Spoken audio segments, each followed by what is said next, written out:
기독교 강요 4권 제6장 로마 교황청의 수의권.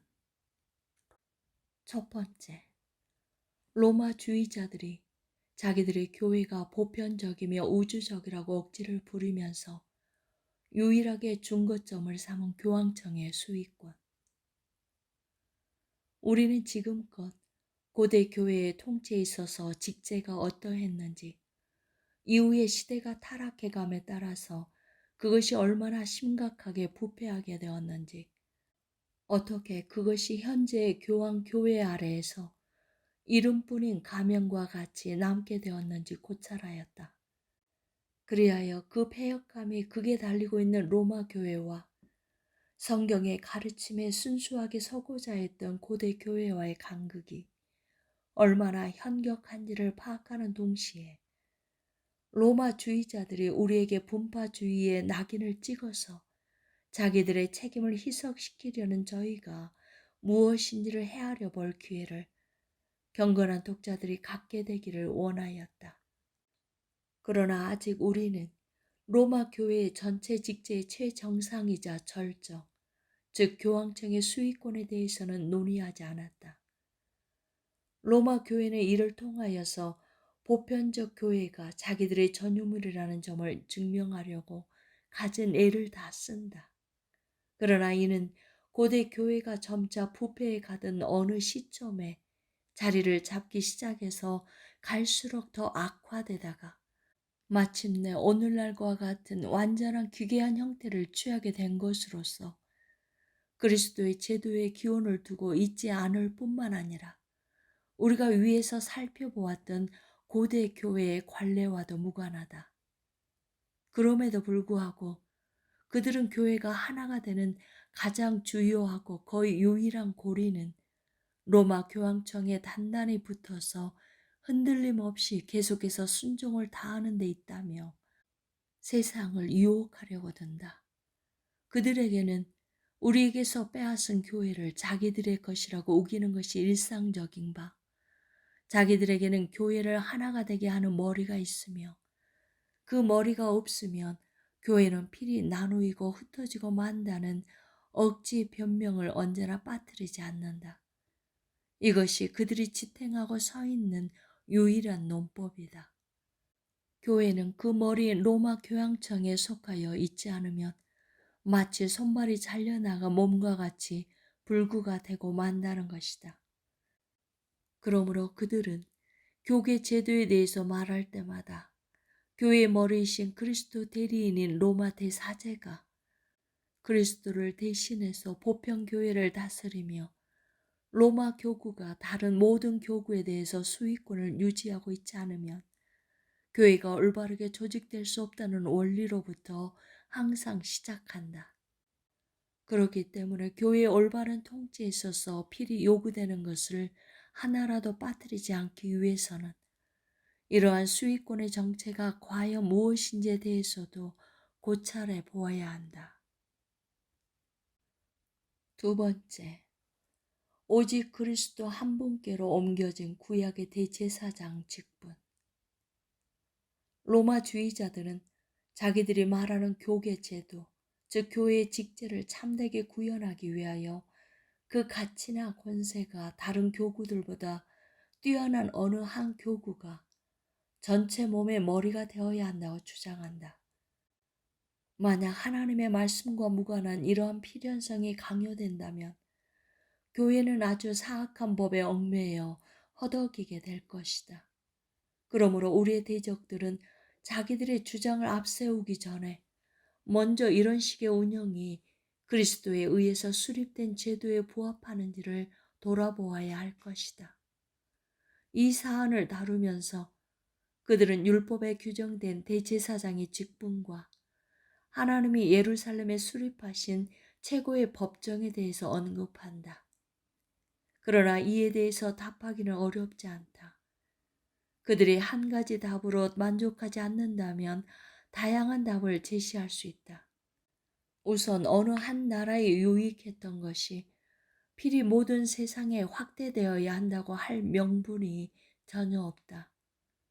진정 어느 한 민족과 모든 세상에 움직이는 법칙은 서로 다르다. 하나님은 우상 숭배자들에게 사방으로 둘러싸여 있었던 유대인들이 다양한 종교의 마음을 빼앗기는 일이 없도록 미리 막으시기 위하여 자기를 예배하는 초소를 땅의 한가운데 중심부에 두시고 그곳에 대제사장 하나를 지명하셔서 모든 사람이 그 한 사람을 바라봄으로써 서로 하나됨을 더 잘 지켜가도록 하셨다. 그런데 지금과 같이 참된 기독교가 모든 세상에 퍼진 때에도 여전히 동방과 서방의 교회를 다스리는 권세를 한 사람에게 모두 일임한다면 그 부조리함이 뭐라 말할 수 없을 정도로 극하지 않겠는가.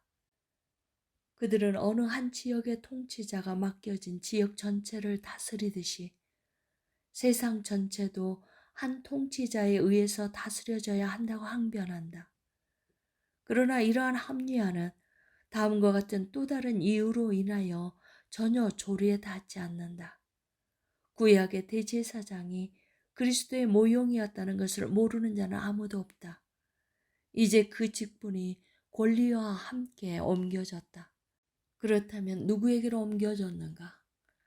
교황은 모렴치하게도 마치 그것이 자기의 것이라도 되는 양 감히 대제사장의 이름을 스스로 낚아채고선 기고만장하지만 그것은 오직 그리스도 한 분께로만 옮겨졌다. 주님은 그것에 속한 일을 대리인이나 후계자 없이 친히 계속해서 감당하신다. 그러므로 그 영에는 포기될 수 없을 뿐더러 다른 그 어느 누구에게 이양될 수도 없다. 왜냐하면 그리스도의 대제사장 직분은 단지 가르침에 국한되지 아니하며 그가 자기의 죽음으로써 성취하신 하나님의 용서와 그가 우리를 위하여 친히 아버지 앞에서 행하시는 중재에도 미치기 때문이다. 세 번째, 교회에서 그리스도의 양떼를 먹이는 권세와 묻고 푸는 권능은 베드로에게만 부여된 것이 아님. 그러므로 우리가 보기에는 일시적인 구약의 대제사장 직분을 예로 삼아서 마치 교황제가 영구적인 법에 기초하여 형성되기라도 한 듯이 우리를 속박하려고 드는 그들의 작태에는 그 어떤 명분도 없다. 신약 성경에서 그들이 자기들의 입장을 확정하는 말씀으로서 인용하는 본문은 다음과 같이 한 사람에게 주신 주님의 말씀 외에는 없다. 너는 베드로라. 내가 이 반석 위에 내 교회를 세우리니 또 네가 나를 사랑하느냐. 내 어린 양을 먹이라. 그러나 그들이 이러한 말씀의 기초에서 자기들의 입장을 입증하려면 무엇보다 먼저 그리스도의 양떼를 먹이라는 명령을 받은 베드로에게 모든 교회에 대한 권세가 위임되었다는 사실과 그에게 부여된 메고 푸는 권능이 모든 세상을 다스리는 것을 의미한다는 사실을 분명히 밝혀야 한다. 그러나 베드로는 자기가 주님으로부터 받은 교회를 먹이라는 명령을 다른 모든 장로에게도 권고하고 있다. 이로부터 추론되는 바 자기의 양떼를 먹이라고 하신 주님의 말씀은 다른 사람들에게는 없는 특별한 권세가 베드로에게 부여되었다는 것을 뜻하지 않는다. 아니, 그 말씀은 베드로와 자기가 받은 권리를 다른 사람들과 함께 동등하게 공유했다는 것을 뜻한다. 그러나 쓸모없는 논쟁을 일삼기보다 우리는 주님의 묻고 푸는 것, 즉 죄를 그대로 두고 사하는 것에 대해서 친히 자기의 입으로 분명하게 설명하신 것에 주목해야 한다. 묻고 푸는 방식에 대해서는 성경 전체에 반복해서 나타난다. 무엇보다 바울은 복음의 사역자들에게는 사람들을 하나님과 화목하게 하는 권능과 그 은총을 거부하는 자들에게는 벌을 내리는 권능이 동시에 위임되어 있음을 가장 잘 선언하고 있다. 네 번째, 주님이 베드로에게 열쇠 권세를 주신 것은 한 사람이 아니라 모두에게, 즉 교회에게 주신 것임. 메고 푸는 것에 관계된 본문들을 로마 교회에 속한 자들이 얼마나 모렴치하게 곡해하고 있는지에 대해서는 위에서 간단하게 지적하였으며 조금 후에 좀 더 상세한 설명을 하여야 할 것이다. 지금은 베드로를 향한 주님의 그 유명한 대답에서 그들이 무엇을 추론해 내려고 하는지에 대해서 살펴볼 필요가 있다. 주님은 베드로에게 천국 열쇠를 약속하시면서 네가 땅에서 무엇이든지 매면 하늘에서도 매일 것이오 라고 말씀하셨다. 만약 우리 가운데에서 열쇠라는 말의 뜻과 매는 방식에 대해서 의견이 일치한다면 모든 논쟁은 단번에 끝이 날 것이다. 그러나 교황은 이와 관련하여 사도들에게 명령된 직무를 의도적으로 도외시한다. 그것이 수고와 어려움이 가득해서 자기의 즐거움을 앗아가기만 할 뿐 자기에게 아무 이익도 주지 못한다고 간주하기 때문이다. 복음의 가르침에 의해서 우리에게 하늘이 열림으로 열쇠라는 말은 적절한 은유가 된다. 사람들이 매이고 풀린다는 것은 다름 아닌 어떤 자들은 자기들의 불신앙으로 인하여 더욱 많이 억압을 받게 되고 다른 자들은 믿음으로 인하여 하나님과 화목하게 된다는 것을 뜻한다. 만약 교황이 이러한 일을 스스로 떠맡는다면 그를 시기하거나 그와 다툴 자는 아무도 없을 것이다. 그러나 이러한 일을 계승하는 것이 수고만 될 뿐 거의 아무런 이득이 없다고 여겨져 교황을 탐탁지 않게 하므로 그리스도가 베드로에게 약속하신 것이 무엇인지에 대한 논쟁의 발단이 된다. 나는 이 약속 자체는 그것에 부여된 짐과 떼어서 생각할 수 없는 사도의 직무의 고상함을 지시할 뿐이라고 추론한다. 만약 내가 제시한 정의를 그대로 받아들인다면 여기에서 베드로에게 주어진 것으로서 그의 동료들에게 공통적으로 주어지지 않은 것은 아무것도 없을 것이다. 그렇지 않다면 그 동료들의 인격에 해를 끼치게 될 것이며 이러한 가르침이 지닌 엄이 그 자체가 훼손될 것이다. 이에 대해서 반박하는 자가 있다면 수치를 면치 못할 것이다. 이에 대해서 그들은 크게 항변한다. 그러나 이러한 반석을 향하여 돌진하는 것이 그들에게 무슨 유익이 있을 것인가? 그들이 아무리 몸부림친다고 한들 사도들 모두에게는 동일한 복음에 대한 선포가 직무로서 위임되었기 때문에 매고 푸는 권세를 또한 공통적으로 부여받아서 갖추게 되었다는 사실 외에 무엇을 더 증명할 수 있을 것인가? 그들은 베드로가 그리스도에 의해서 전체 교회의 수장으로서 지명될 때 열쇠가 주어졌다고 말한다. 그러나 주님은 그때 한 사람에게 약속하신 것을 다른 곳에서는 동시에 그 나머지 모두에게 수여하시고 그들의 손에 그것을 넘겨주신다. 한 사람에게 약속된 것과 동일한 권리가 모든 사람에게 허락된다면 베드로가 다른 동료들보다 더 뛰어난 점이 어디 있겠는가? 그들은 베드로는 공통적으로 받았을 뿐만 아니라 별도로도 받았으나 다른 동료들은 단지 공통적으로만 받았으므로 베드로가 우월하다고 말한다.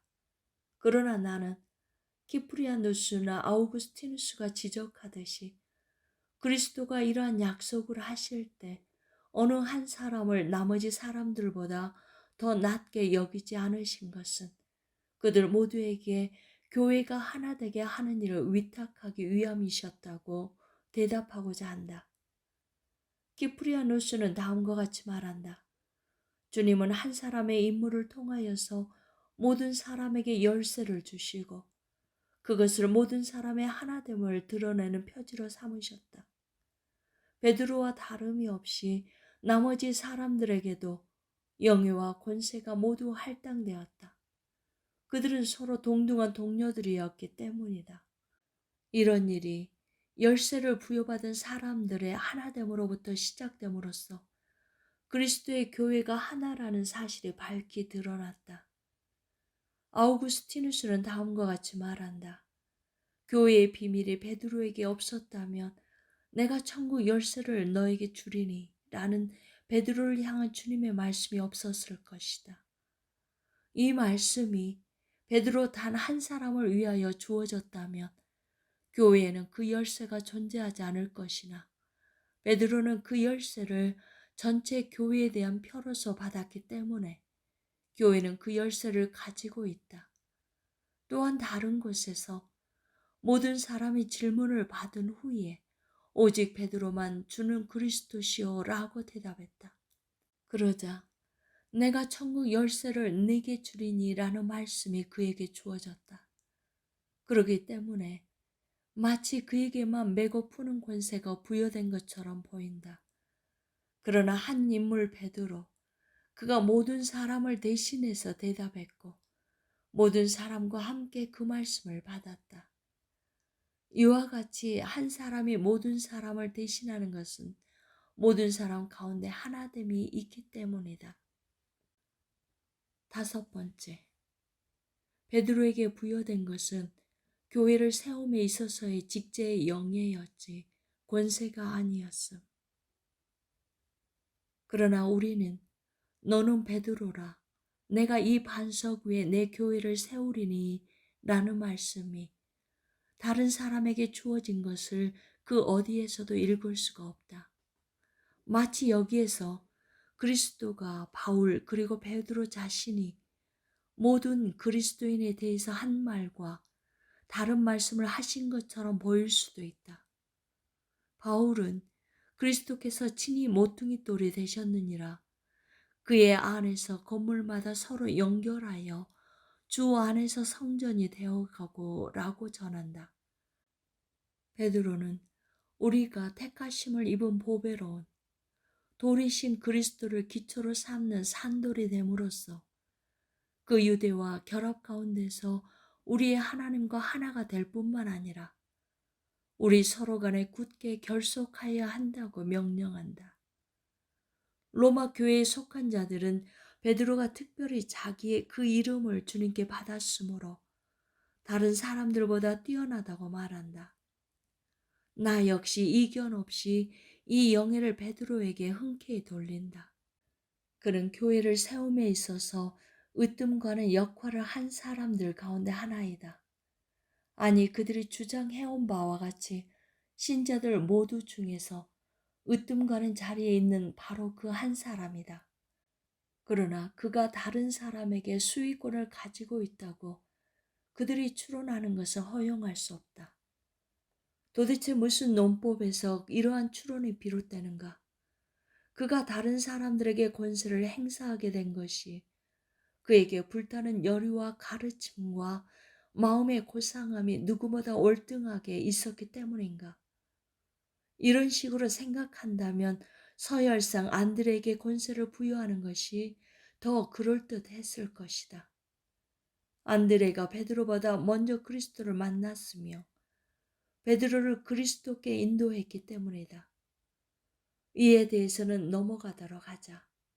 다만 우리는 베드로에게 우선권을 부여하기는 하되 엄정해야 한다.